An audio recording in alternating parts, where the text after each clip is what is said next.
திருச்சிற்றம்பலம். சிவசிதம்பரம். நமது ஸ்தல யாத்திரை, முதல் ஸ்தல யாத்திரையின் முடிவிற்கு வந்திருக்கிறோம். தற்சமயம் திருவிழிமிழலை ஸ்தலத்தில் சில பாடல்கள் பாடுவதற்காக அமர்ந்திருக்கிறோம்.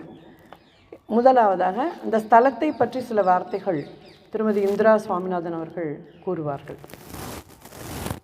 திருவிழிமிழலை கோயில் ஸ்தல புராணம்.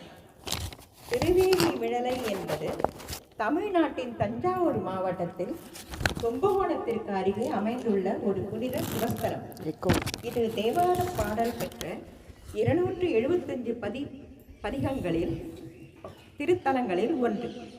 இங்கு சிவபெருமான் திருவிழிமிழலை நாதர் எனவும் அம்மன் விழார் நாயகி என்றும் அழைக்கப்படுகிறார்கள். இத்தலம் காத்யாயன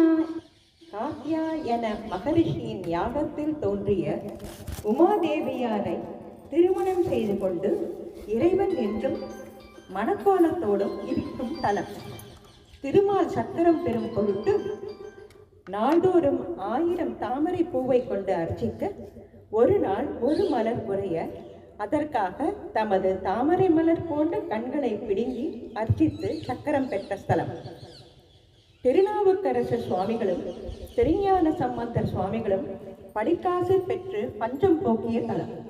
இத்தலத்துக்கு வடக்கு வீதியில் அப்பர் சம்பந்தர் திருமால் படங்கள் தனித்தனியே இருக்கின்றன. மூலவர் அருளிய தேவாரமும் சேந்தனார் பாடிய திருவிசை பாவும் அருணகிரிநாதரின் திருப்புகளும் உள்ளன.